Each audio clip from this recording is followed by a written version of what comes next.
अस्सलाम वालेकुम। तुहाडा वीर शफकत बारी मैं सदके मैं वारी। वड्डे आंदे भी कुत्ते खावन जलेबियां परौत भुखे रहन। गल तेरे मेरे खावन दी नहीं, गल है चंगे विचार दी, तेरी वड्डी सोच दी। ए साडे लागे ना माड़ा ते गरीब बंदा सी, उनदे 4 डंगर हिक्के राती चोरी हो गए, हत्थां दे विचों लै गया। बाहर खुरा कढ ते मगर गई है, अगा डाले च पा के दाबल गए। हुण उनदी गरीब दी सुनदा कोई नहीं। गरीब ने तेरे नाल की कीता सी? तेरी गड्डी अगे नच नच के स्टोए पा छड्डिया। आ गरीब दे अंगूठियां ते हाले शाही लगी हुई है।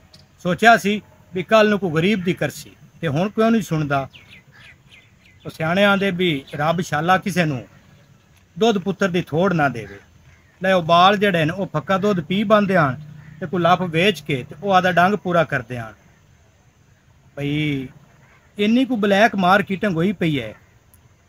ओ मैं तेनू दसना भी बंदा सी तो उनकी जेब दे विच 1000 रुपया वो किसी ने जेब कट लई।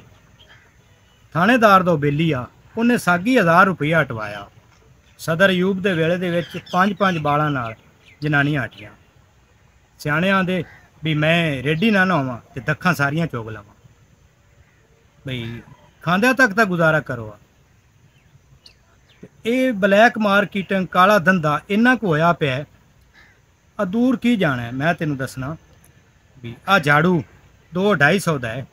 आ गंद वाली बौखर ते 200-250 दे विच जिन्ने रुपये ने उन्ने बौखर च तीले ने। भी बौखर हौली है ते रुपये भारे ने, रोज़ दे नवे भाव ने। गरीब मर गया ना थां ते। वो गरीब ने तो आदा वकार व्यार वो तेरे नाल वरत्या, चंगा वरत्या, ते तू की कीता? हाँ पर तू की करें? तू ब्लैक मार्केटिंग करें कि आदा व्यार चंगा रखें? वो जिवें कोई बंदा सी ना तो पिंड दे विच होके देंदा भी कोई नवा पुराना समान जिहड़ा है ना वो रंग करा लो। उत्थे एक बंदा वो मखौली बड़ा मजाक बड़े करदा। ओनू आंदा बई मेरे कोल हैन मज्जां ते उन्हां दे विच एक झोटा वो रंग कराना है।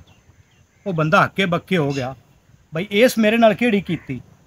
पर उस भी ना पोले जे मूँह नाल उस आख्या भी झोटा तो मैं रंग कर देना, पर थोड़ा जिहड़ा लवन देवन है ना तो व्यार वो नहीं चंगा।